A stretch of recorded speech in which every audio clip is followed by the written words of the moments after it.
So before we start, wait, is it recording okay? Go ahead, yeah, thanks. Okay. So before we start, you guys just all put your cell phones on mute or vibrate so we don't hear it, because I don't want to no Darth Vader like theme song during this presentation. Or does. Right. So, hello ladies and gentlemen, and welcome to today's Women of Science talk. So today we are having Chrystelle give us a talk on why there are fewer women choosing science. So if you guys, I'm sure you guys, or most of you should know Chrystelle. She's a second year science student, great student, awesome person, my friend, awesome. So she's going to give this talk pretty much for the next hour and a half or so. So I hope you guys enjoy.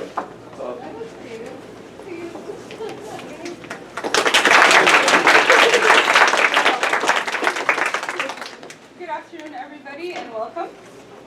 So today I'm going to be talking about the gender gap that exists in science. We have a gender gap. There are fewer women than men in scientific fields, and I'm going to explain historically and socially why this is so.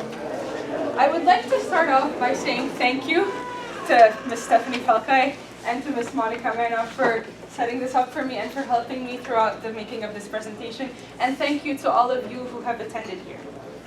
So let's start. What is STEM? STEM stands for Science, Technology, Engineering, and Mathematics. Okay, according to the American National Science Foundation, there are 5 million direct jobs in STEM in the United States, which makes up for 4% of the workforce. Okay, and this workforce is very important for economic activity because we know that most of the jobs today rely on science and rely on different technological improvements that have been done thanks to engineers or mechanics or whatever, people in science. Okay, and usually people who are in STEM fields have better jobs, they're well paid, and they have a lot of job security, meaning that they're comfortable in their jobs and they know that they're going to keep their jobs for a longer time. Unfortunately, there seems to be this idea that some STEM fields are not for women, and this is very problematic. This is especially problematic in Quebec. A provincial survey was done in 2015, and it concluded that for CEGEP level students, it tested CEGEP level students, but it looked at other people as well. 50% of the students who enter in science in CEGEP leave without graduating from science. So think about all the people that were in your classrooms first semester and who just never showed up in your classrooms after first semester. 50% of the people actually leave science. And in CEGEP and in high school, we don't actually seem to have a very big different gender gap. I mean, look around you. Half of this classroom is girls, half of this classroom is boys. And in high school, 42% of the people who actually take physics are females. Except that when we get to the university level, there is a big gender gap. And this is what is problematic, and this is what I'm going to be focusing on.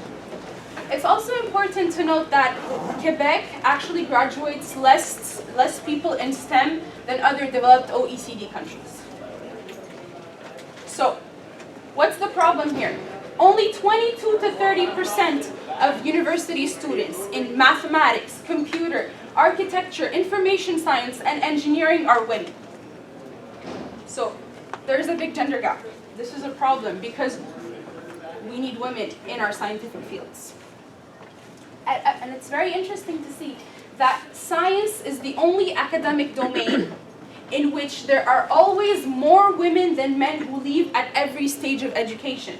This is very relevant because we can see that from preschool, high school, all the way to university, all the way to the workplace, women actually leave more than men. So, why should you all care? You should all care because we're in 2016, gender equality, but also because it's very important to have every single working brain that we could get. Okay, some research, many research has a lot of research has shown that research groups, people who are doing research, if the group is diverse, then you're likely to have less bias. The results are more conclusive, the results are more accurate because you have different people with different backgrounds who are looking at things differently and putting together a scientific experiment. It's also more important for us as CEGEP students because a lot of us don't know what we want to do, and it's important for us to remember and to know and to be told that We can all do whatever we want. We can all go in any kind of field that is offered, despite of our gender. So in order to understand any kind of societal trend, such as why there are less women than men in science, it's very important to look at the historical context. Okay, because history shapes our society whether we like it or not, and it can help explain different things. So let's look at a little bit, let's go back to the Middle Ages. Okay, in the Middle Ages, women, religious women actually had less access to education than they did before, which is a little bit ironic because a little bit after that, women of the English upper class, they also had problems and less access to education. There was this belief that natural philosophy and reasoning was exclusively a masculine domain, which is a problem because, as I said before, you're ignoring half of the brains in society.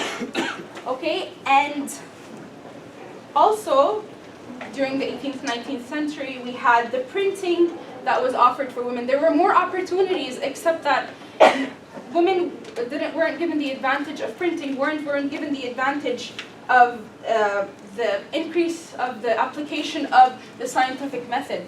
They were denied that. Okay, any kind of research that involved women was usually it didn't have a high status. So it was things that were insignificant or not very important in the scientific domains. Or it was things that aren't really well funded, and that's a problem. If we look at different women in the history of science, I'm going to give you a few examples, okay? But before I say that, can any of you actually name any scientific women other than Marie Curie? Anyone? Without using Google? Yes. Yes. Yes, she's the local astronaut. Yes. The NASA director, the CEO, like the NASA head of NASA is. And do you know her name? No. Anyone else? Yes. Emily Stone. What did she do? She's from Canada. She was one of the first what do you call it? Doctors practicing medicine. Okay. So most of us automatically thought Einstein. Most of us automatically thought Stephen Hawking or Isaac Newton, the inventor of calculus, or some people might have thought other things, but mostly we thought of males. When someone asks, can you name me a scientist, we think of males. We think of males who have shaped the history of science, but we don't necessarily think of females who have also contributed a lot.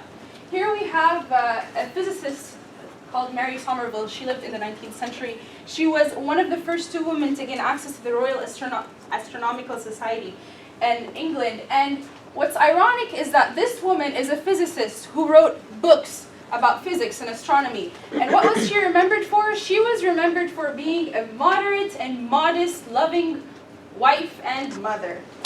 Which is ironic because this woman actually did physics and she wrote things and she was important. She helped advance the science, but she was remembered because she was an angel of the household, loving mother with societal, socially accepted roles, which I think is a little bit overdone and not very right. Okay, so let's flash forward to the 20th century. Here we look at the top we have Dr. Jocelyn Bell Burnell, and she was the first female president of the physics. Oh my God. She was the first female president of the Institute of Physics in the UK and Ireland, and she had a TED Talk in which she described her high school experience. And she said that in secondary school on her first day, during science class, the girls and boys were separated. The girls were taken to the domestic science room, and the boys were taken to the science labs. There's a difference. They were segregated, they were separated, and she fought for this, and she ended up on the top of her class. When she went to university, what happened was that she was the only woman in her physics classrooms. And what happened? She would get catcalled. Boys would slam on the desks. They would scream. They would intimidate her. They would call her out for being a woman studying physics. And this is not very right. This happened around only 60, 50 years ago. We see that these trends of the idea that women are not supposed to do science continue throughout history. On another note, my mother actually wanted to become a doctor, and she had a scholarship for it. except that my grandparents told her, no, you won't be able to raise the family properly and be there for your children if you're a doctor. Don't do it. And this is why she would have made a great doctor. She's an excellent person, and she's actually encouraging me right now to pursue medicine because she knows that women are actually able to do whatever they want to do. And they shouldn't be limited just because of gender roles or because of stereotypes of women have to stay at home and take care of the babies. Now, on a more positive note, let's look at actual female scientists who changed the world. All of us thought of Marie Curie, who is the best example that destroys the argument that physics is made for men. She actually shaped a lot of the knowledge that we have today on radioactivity. She invented 2 elements, and she was the first female to win 2 Nobel Prizes, not only one in physics and one in chemistry. The love for science actually was in the family. Her husband also helped her with her research, and she transmitted this love for science to her daughter, who also invented new radioactive isotopes and who also won a Nobel Prize. Her name is Irene. So, there is one problem with everything that I've just said, which is great, but the only issue is that all the women I talked about are white. I didn't mention any women of color. During all the research that I was doing, most of what I found historically was white, Caucasian, European women who tried to get out of the gender roles in their houses and who tried to study further, and they were upper class, obviously, because people of the lower class were denied education. So women, these Caucasian women have historically a more important role, and they are privileged. But women of color were not. And this reflects today. In 2006 in the United States, women of color only represented 9.9% of the STEM students, while in the actual general population, they represented 16.4%. And this is also a problem because men of color are actually more properly properly represented in science than women of color. So I'm just going to show you a little graph to illustrate my point. Does the pointer work? Okay, so here, as we can see, let's look at computer sciences, okay? As we can see, the green is women, the purple is males. So for the Aboriginal people, we can see that there are so few women and men, but the men are still 3 times more than women in computer science. If we look at African Americans, men, almost 3,000 degrees earned in 2007, but look at women, 1,600. Hispanic people too, the trends are similar. For Hispanic people, 4 times more men than women in computer engineering, computer sciences. And also, as we said, they're minority, and these women are actually stuck at junior levels. They don't have jobs that are as good as their male counterparts. So, also, we all know Beyonce. Beyonce's great. She recently had a new album that came out in which she quotes Malcolm X's speech from 1962, and she says that the most disrespected person in America is the black woman, the most unprotected person in America is the black woman, and the most neglected person in America is the black woman. Women of color actually have a very, very difficult time getting jobs and getting into STEM because they have different societal, like the intersectionality between gender and race plays a big and important role in shaping their career paths and their life paths. And this is very important to point out because we have to take care of everybody and we have to make sure that everybody gets equal access to resources and privilege in order to study. So some people are actually trying to make things a little bit better and trying to go for a hopeful approach. And there's actually a man who was looking for scientific role models for his daughter, and he created this little card game, which I have photos of here. And this little card game, it familiarizes people with different women in science. And what I really like about this is that we can see on the cover that there are 2 women of color front and center, next to the Caucasian white blonde lady. But we have 2 women of color, and in different cards you also have women of all sorts of races who are represented in this game. And I think that it's very important to point out. So, women in STEM actually have the same kind of grades as their male counterparts. Most of us know there are smart girls and smart boys. There haven't been any research projects that have been done that prove that men are smarter than women. So why is it that there is a difference in different jobs between males and females. This is what we're going to try to look at right now. So if we look at doctorates earned by women from 1966 to 2006.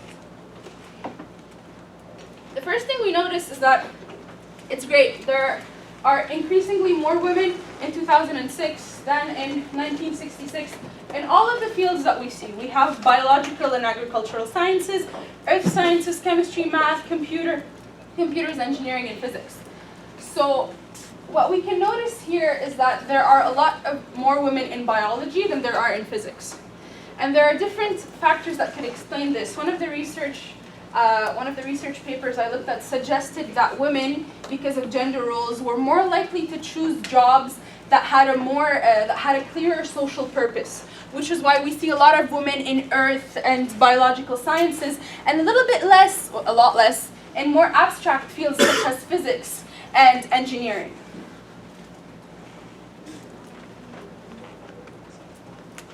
Why are there fewer women in sciences?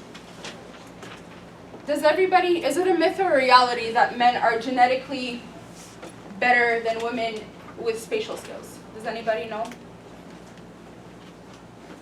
It's not a myth, it's actually kind of true. Men, they are a little bit more genetically gifted, but people tend to use that as an argument to say, oh, no, women are not supposed to do math, men are better than women at math, but that's not true. There has actually been a substantial amount of research that shows that with some training, with simple training, with taking some courses on being able to work with different spatial skills and to develop them, girls are actually as capable as men to perform things and to perform mathematical demonstrations and to do science, okay?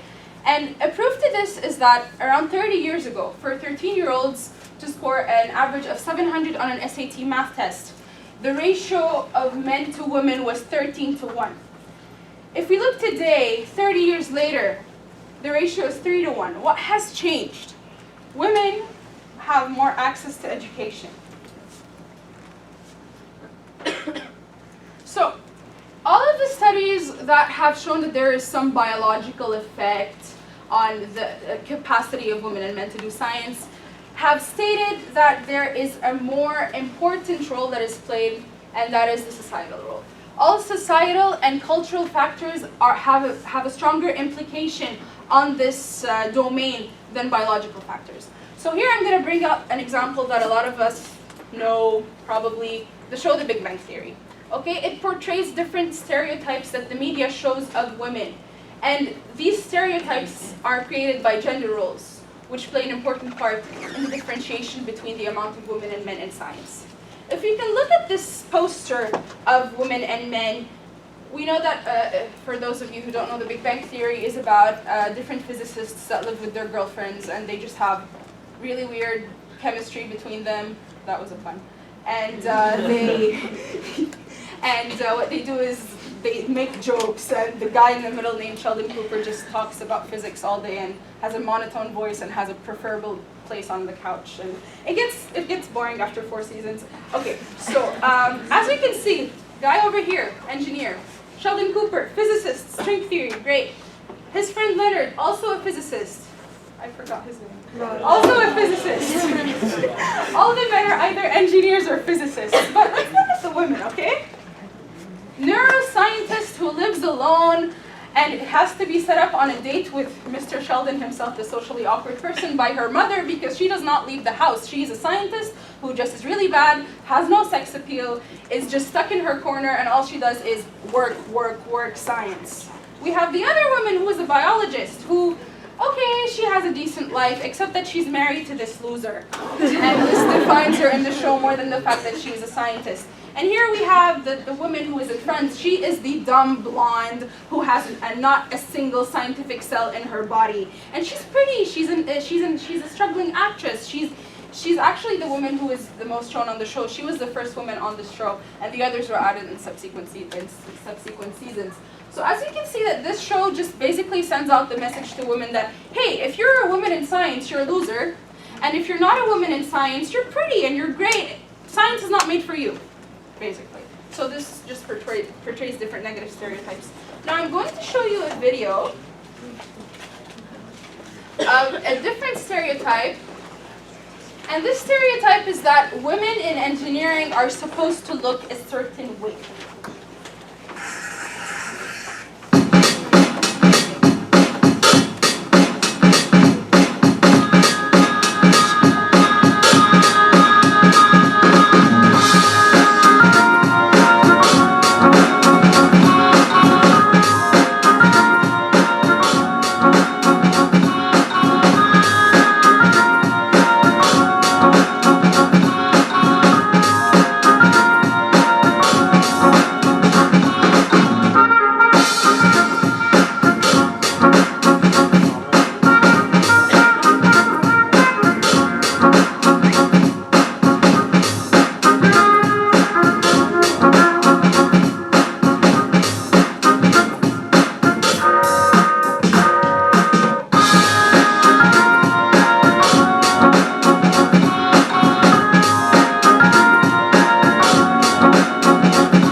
There seems to be a stereotype about how women in engineering should look, which is obviously not true, and it's just a bunch of nonsense because everybody can become an engineer in this room, or a doctor, or a neuroscientist, or whatever they want. Okay, so another reason that could explain why women are less, there are fewer women in science than there are men, is that women and girls just aren't as interested in science as males are. Most of this research that I did was based on a document that was posted, and it's a beautiful 134-page PDF that was made by the American Association of University Women. And in their study, other than the cognitive theory, they say that women just aren't as interested in science as men are. And there are different factors that could explain this. So there was a 2009 poll done by the American Society for Quality which asked people of the ages of 8 to 17, do you want to become an engineer? 24% of boys said yes, only 5% of girls said no. Women have, as I said earlier, have the same grades as men usually. But women with the same grades as men in science usually tend to prefer to go into different fields such as humanities, life science, and social science. Why is this so?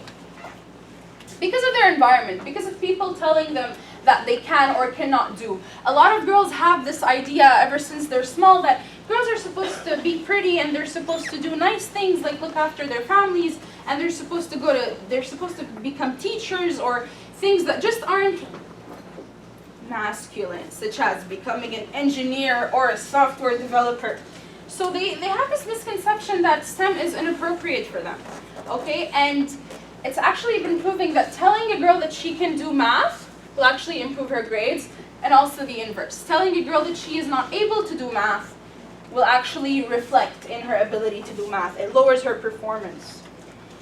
As we can see here, this is something that I've looked over a little bit earlier, but there are a lot more women in biological science and chemistry and environmental science than there are women in mechanical engineering and electrical engineering, because women want to serve a social purpose and engineering is more abstract for them. Girls are more insecure, okay? They're insecure in a man's field. They're surrounded by men. They have lower self-esteem. It's been shown that if a girl, for example, gets a 90 on an exam and a boy gets a 90 on an exam, let's say it's a biology exam, the boy will be more satisfied with his grade than the girl is. Girls tend, their idea of success and their idea of achievement is a lot more strict. They're a lot more reserved. They're a lot more harsh on themselves in scientific domains. So they become discouraged and they lose interest. And once interest is lost, they're not going to pursue these things. They're not going to pursue science as a potential career. And this is a problem. and this is something that has been showed through other ways. African American women are more assertive. They have higher self-esteem, generally speaking. Again, I'm sorry if I'm going into the domain of stereotypes, but this is actually something that was mentioned in their study. These women who show more independence and who show more assertiveness are actually more interested in STEM than a typical Caucasian white woman is. They want to do something with their lives. Except that, of course, the intersectionality between race and gender, which I talked about earlier, denies them this ability to actually access the educational system in STEM. So don't be insecure. And also, there is workplace bias and family responsibilities involved. So a study was done in Stanford University a couple of years ago. I think it was published in 2013. And this study looked at social identity threat. What they did was they took a sample of men and women who were studying math, science, or engineering at an undergrad level. And what they did was they separated these people and they showed them two separate videos. One group was given a video about a STEM conference that had equal amount of men and women. And the other group, what was done was that they showed a video of the same STEM conference, except that there were a lot more men than women. So at the conference, it was probably just an ad for a conference or whatever, an overview, and there were a lot more men than women in this video. And what the researchers found was that the women who viewed the unbalanced video actually said that they didn't want to, they showed less interest in participating in the conference, and they were more aware of their surroundings when watching the videos. They were actually affected by it. They didn't really want to participate in this. They felt isolated. They didn't want anything to do with it because they saw that it wasn't a place for them. And obviously, as a control group, the men were not affected. So we're not blaming men here. Okay, according to the study, they don't even realize that something's going on, but women do. Women feel threatened and they feel isolated. And this expands to the workplace. So, a lot of women mid-career, they leave STEM because they have problems. They either have unsupportive work environments, they feel that they're outnumbered, they feel that men have a lot more opportunities than they do. And if we just look at the if you go online at the McGill Faculty of Computer Science, you will see that the head of the faculty is a woman, which is great, but that most of the other faculty members are male. Imagine you're a woman who's a software developer or anything computer science related, and you want to apply to a job at McGill to become a professor or to work there. You're going to see that there are a lot more men than women, and you might feel threatened, and you might feel that you're not as comfortable. I actually have a friend who is a girl and who wants to become an engineer. But I was discussing the topic of this research with her, and she told me that she actually knew that she was going to feel insecure and that she was going to feel threatened by the environment of her classroom because she knows that there are going to be a lot more men than women. And even if you look at, this is not cited, but I asked a friend of mine who was in computer science technology here at school how many girls there were in his classroom, and he said that there were only 2 in his core classes, which, as you can see, there is a big difference between men and women in different scientific domains, and girls actually feel insecure going into engineering. In addition to this, there are extreme work schedules for women, and there are unclear rules about advancement and success. They don't know whether they're going to get that promotion or not. There's also bias in peer review. At a postdoctoral level, a woman has to publish at least 3 more articles in a scientific peer-reviewed journal than her male counterpart to get the same peer review score. This is kind of sexist, guys. I mean, even it has also been shown that if it's not publishing 3 extra articles, she has to publish at least 20 more pages in a specific scientific journal about a topic in order to get the same review as her male counterpart. What was also shown is that recommendation letters for jobs or for applications to university or for different posts, they're mostly written by men, which is not very problematic, but what comes out of these letters is that the letters written for women focus on their compassion, teaching, and effort. They're depicted as nice people, they're compassionate, they're great to work with. But men, their letters focused on their achievements, research, and ability to perform certain tasks, which creates there's a big difference here. I mean, if you're going to apply for a job, what's more important is that you actually have the skill and the capacity to perform your job, not just the fact that you're compassionate. The focus should not be compassion. Of course, you have to be compassionate and you have to have great qualities in order to get a good position, but your achievements are also as important, if not more important. And lastly, but not least, maternity. Being single actually increases your chances in getting hired and promoted, because they know that if you're single, you're probably not going to have babies in the next 5 years. It's a more safe option. They're not going to give you maternity leave. You're not going to be asking for time off, especially if you have a high demanding job like a doctor. If you're participating in research, you have to cut all of this to go for maternity leave, and this can actually create some bias when you are being interviewed. And also, married women with children have also been shown to be disadvantaged. Now, to conclude, there is a gender difference in STEM, and it's a real issue, and we should all be concerned.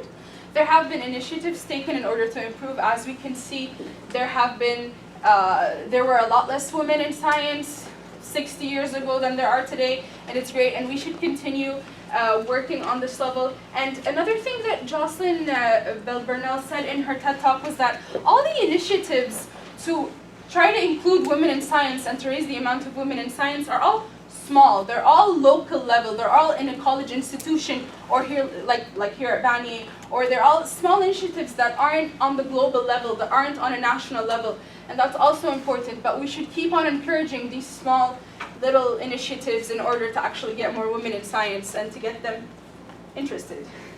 And that's pretty much it. I'm going to end with a little video.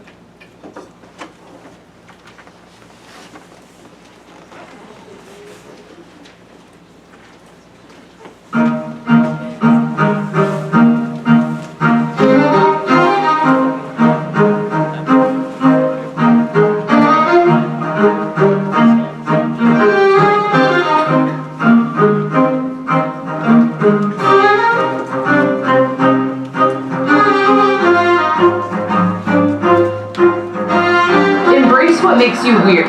When I was 15, I was really into all sorts of nerdy stuff, and people kept telling me, no, you'll never make it anywhere, you'll never do this, you'll never do that. And then when I found web development, I realized that you can be as weird and as nerdy, whatever that you want, and you're going to find your place. I would tell her that when you go to college and you are questioning whether you should continue your education or go to work, go to school. Never give up. Always believe you can make it. Always believe you can do what you have dreamed about yourself. Just having the confidence to try new things and the courage to try new things and to advocate for yourself.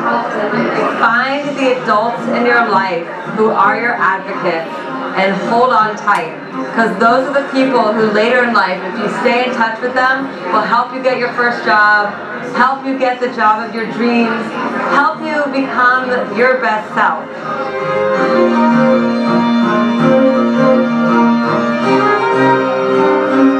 Because I'm turning 15 in a couple of months, I would tell myself to keep having the same passion and the same drive to continue doing what I love to do and be inspired to do new things and incorporate into what I love to do. So when I do turn 20, 25, 30, I can still have that drive and passion and be inspired to be an entrepreneur and a performer.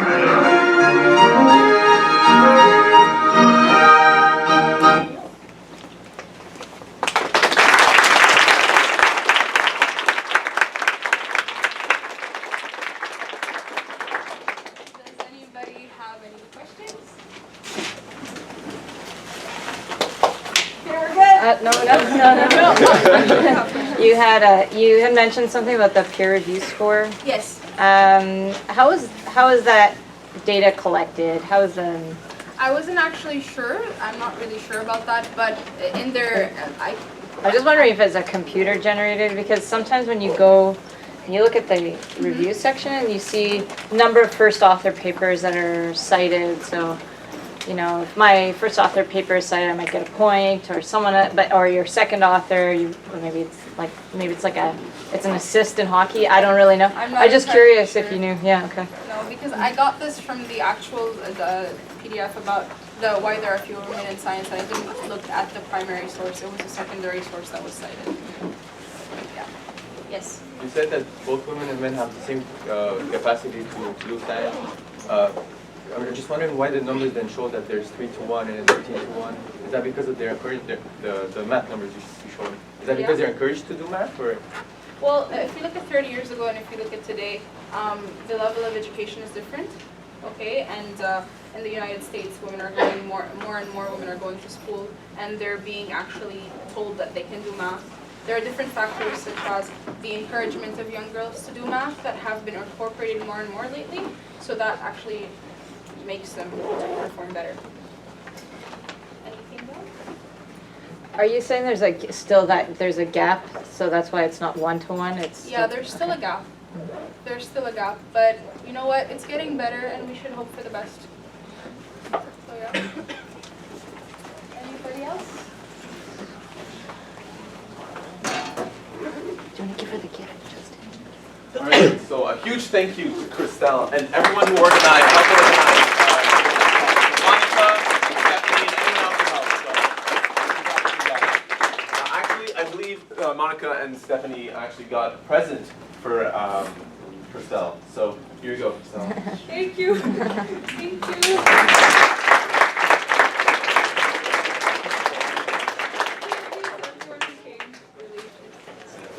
If you guys are interested in attending more talks like this, we do have one more talk tomorrow, actually, from 2 to 3:30 p.m.